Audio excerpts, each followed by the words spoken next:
I have a ThredUP order that I was going to share with you guys. And this is an order of 4 dresses. I know I will not be keeping them all. I anticipate probably sending half of them back.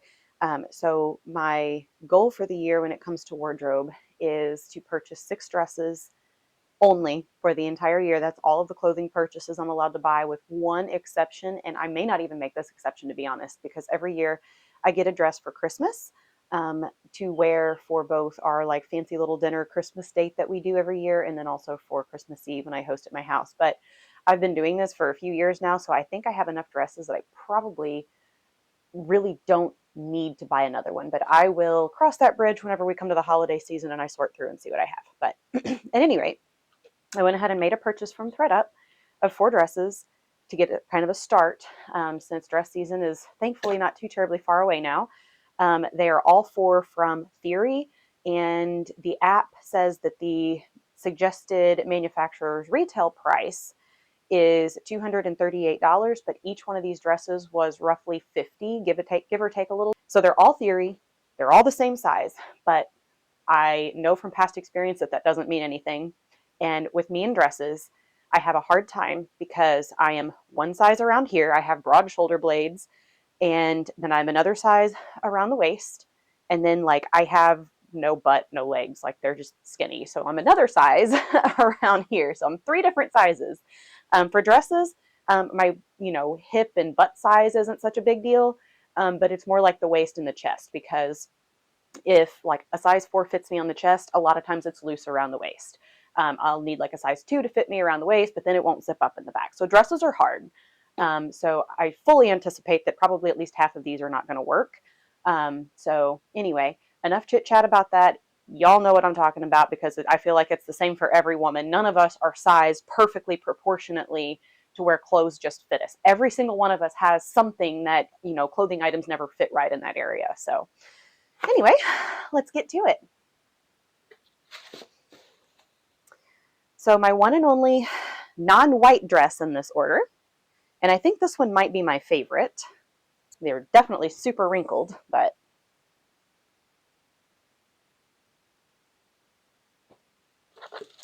and then we have the first of the white dresses.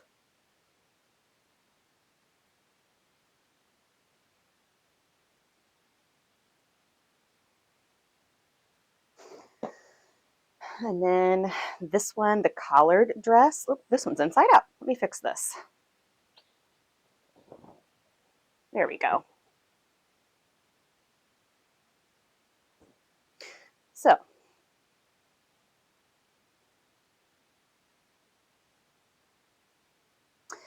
and last but not least, let's see. Oh, this one's kind of weird. So this one was like an apron front type thing. So it's got like 2 different sleeves on it, but all right. So now I need to get to trying these on and see what happens.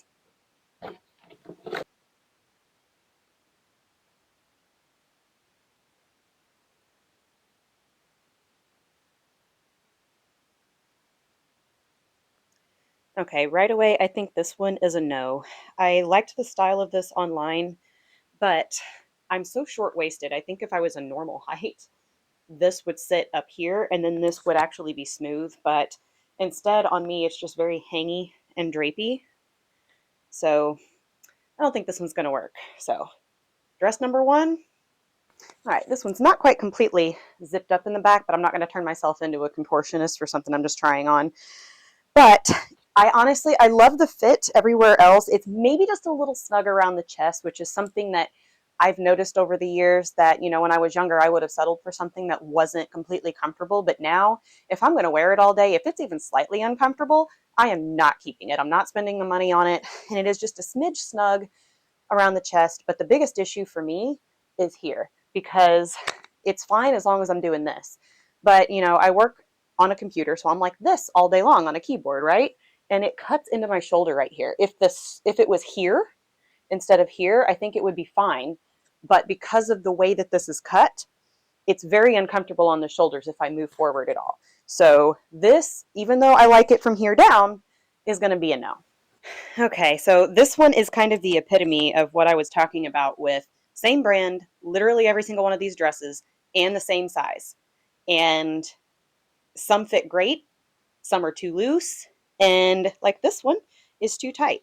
It fits. I could zip it up all the way if I wanted to, but I'm not going to even bother. Um, it's tight around the waist, and it's even a little snug around the chest as well. And it's definitely not comfortable, and I really don't think it even looks good around the belly. So it's going back to. So, out of an order of 4 dresses, I'm keeping one, which means I have one down and 5 more to go between now and summertime. All right.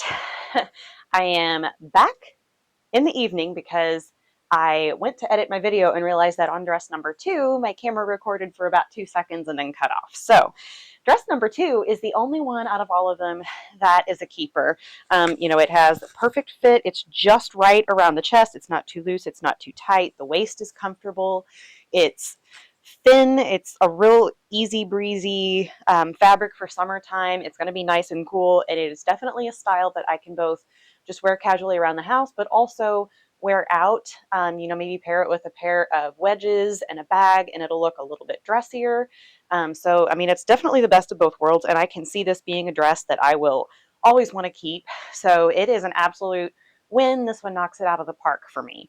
And another thing that's a positive is the zipper is here, which, I'm 38, but I'm still perfectly fit. I can reach if I want to, be able to zip one in the back, but it's still such a pain in the ass. I don't know why dressmakers insist on continuing to put full zip up the back on their dress or on their dresses because, it's just so much easier when it's on the side. You can reach it and it doesn't matter, even if you're someone especially whose mobility is not great. The older we get, the less we're able to do this, right? And so unless you have someone that lives at home with you who is able to zip you up, then how do you even function with it? So it's always a win for me when the zipper's on the side. So love everything about this dress, and I am definitely going to be keeping it. The other 3, unfortunately, will be going back. We stopped by Lowe's really quick just to kill time before other stores open, and I found the seed section, and honestly, it's so much better than Menards.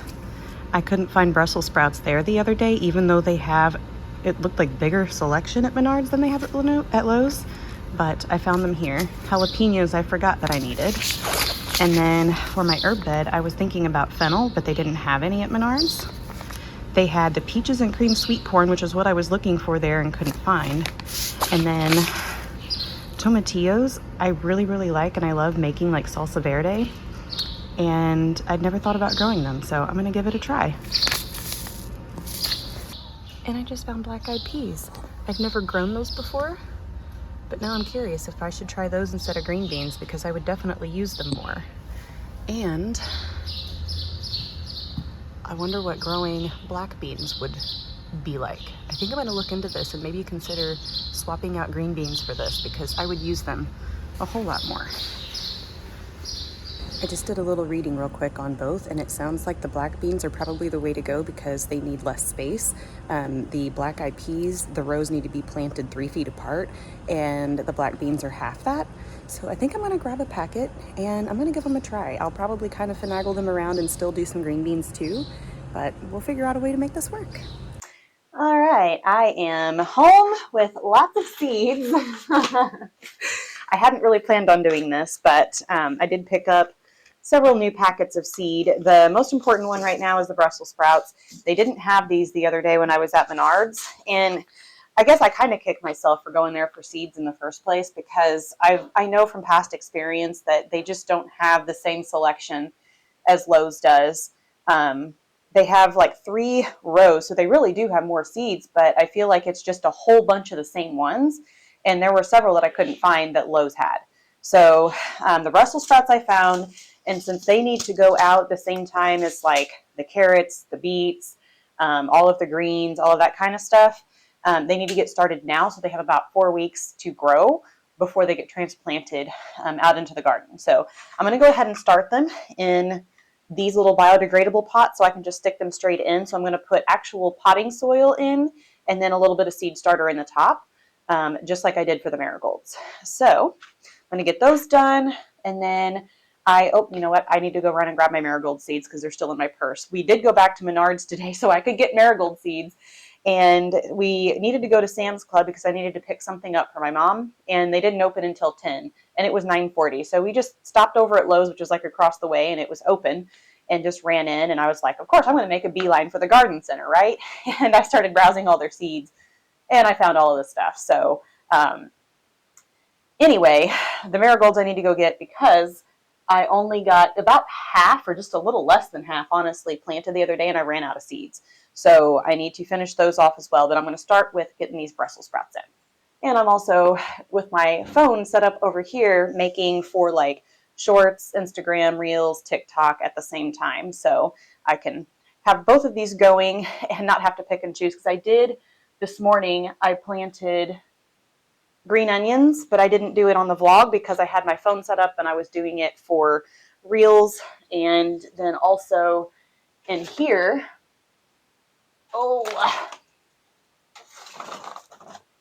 I am doing tomatoes when they're ready to be potted up in all of these, but I had 3 extra little holes here. And so I went ahead and put the purple coneflower in those 3 to see if I can get those to grow. So I did not vlog those, but they have been done. And now I am going to toy with doing both at the same time and see how that turns out.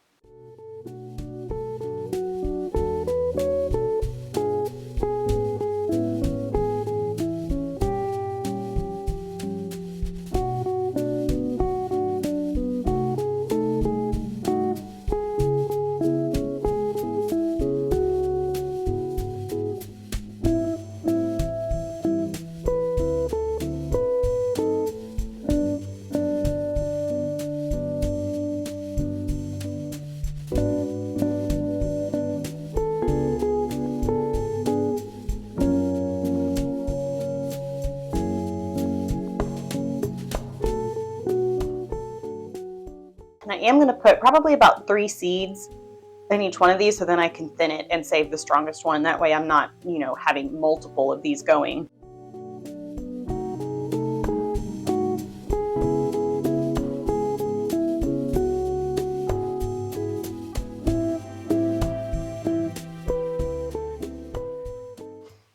I'm thinking about calling or texting my mom real quick and seeing if she wants me to start her any Brussels sprouts, but she doesn't actually have a garden bed ready for this year yet because they just finished their house, and so she still has to start everything from scratch. So I don't know that she's even going to be ready to plant anything like this by March.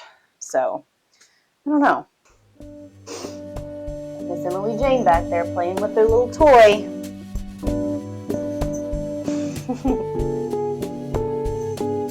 Even with the microphone, I bet you can probably hear the little jingling back there.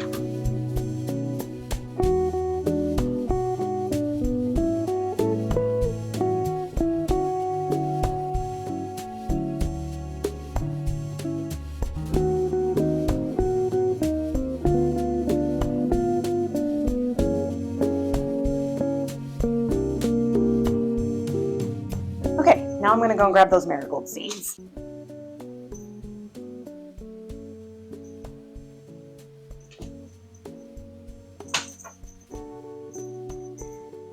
So all the ruckus that you keep hearing is little Miss Emily.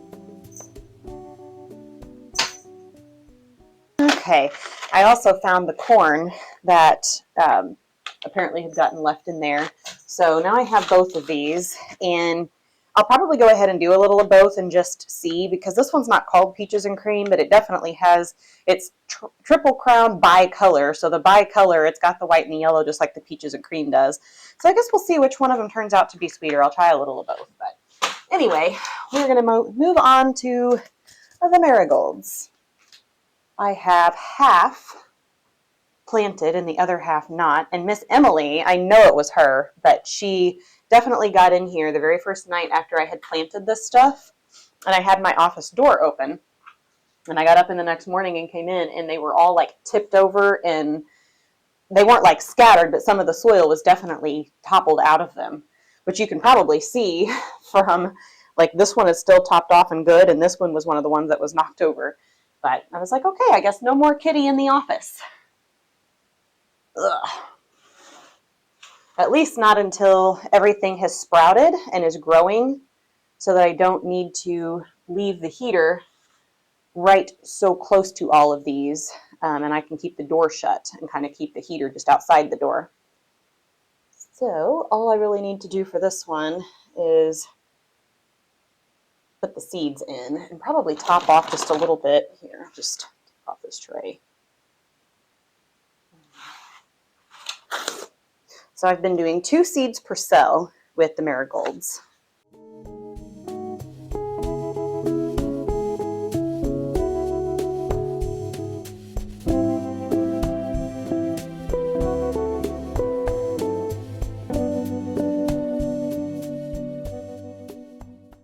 And if I remember correctly, these marigolds were one of those things that came up well last year, but it was like they hit a certain size and then just kind of didn't grow anymore. And I'm trying to remember. Oh, you know what? I do remember what happened. I know that they weren't successful once I put them into the garden, but the reason was because I had a lot of snails and slugs going on in the garden last year. And that's the bad thing about seedlings. They don't tend to bother plants, but if you have seedlings that have really tender roots, they will definitely get into them and eat the roots and kill them off before they've even had a chance. And so honestly, that's probably also what happened to the onions, but I know it's what happened to the marigolds because of where they were growing. And I don't like to use any kind of like herbicides or pesticides, but that's one. And so my strawberries too, they'll get into the strawberries and eat them. And so that was one thing that I had to remedy pretty quickly last year. And so I bought some of these slug and snail. They're like little pellets, and you just sprinkle them on the ground, and the snails and slugs eat them, and it kills them. So it's not like you have to spray it on the plants at least, but you do put them on the ground. So, you know, when it rains and stuff, I'm sure you could still get some into your plants, but, you know, I try to garden as organically as I possibly can, but sometimes I feel like for me personally, I have to find the balance between organic gardening and losing everything to pests, you know? So I will not use any kind of like, you know, 7 dust sprays, anything like that. Like I won't spray that onto my plants. I will not. I refuse to do anything like that. I kind of resort to covering the plants to keep things off if I have to. And then I can also dust with diatomaceous earth or DE. But the problem with that is every time it gets wet, it's like it ruins it. So you're constantly having to dust. But the slugs and the snails, like that's one thing that I will use. And as soon as I transplant all of these little seedlings out to the garden, I will be scattering that around just to keep them off of it. And the roly-polies, oh my goodness. There's another like granule pesticide that you can sprinkle, and for it, they like all of my like concrete blocks and stuff, so I can sprinkle those like on the top of the concrete or around the outside of the block so they don't act, so it doesn't actually get into my garden soil and stuff, to get rid of those. So those are my biggest pests. I mean, I get other things too, but those are the ones that'll just decimate. And roly-polies, they won't really bother plants either, but it's just like the snails and slugs. When you put in the ones that have the really tender, brand new roots, they will wreak havoc on them. So not a good combination with seedlings.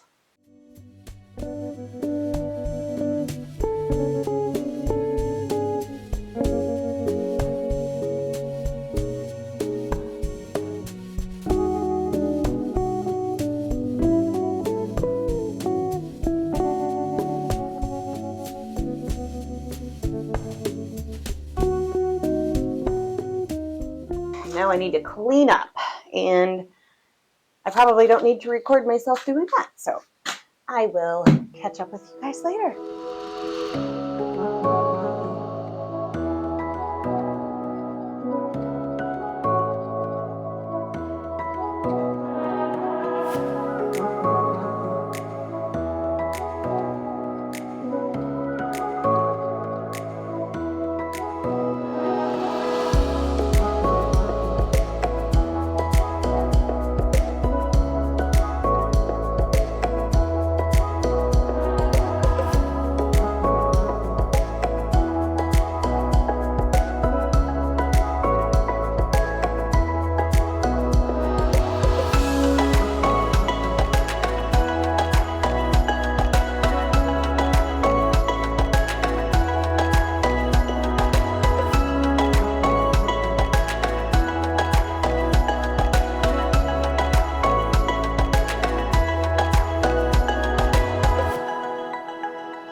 is it that every time you buy something that you have to assemble, there always has to be something that doesn't line up or something is missing?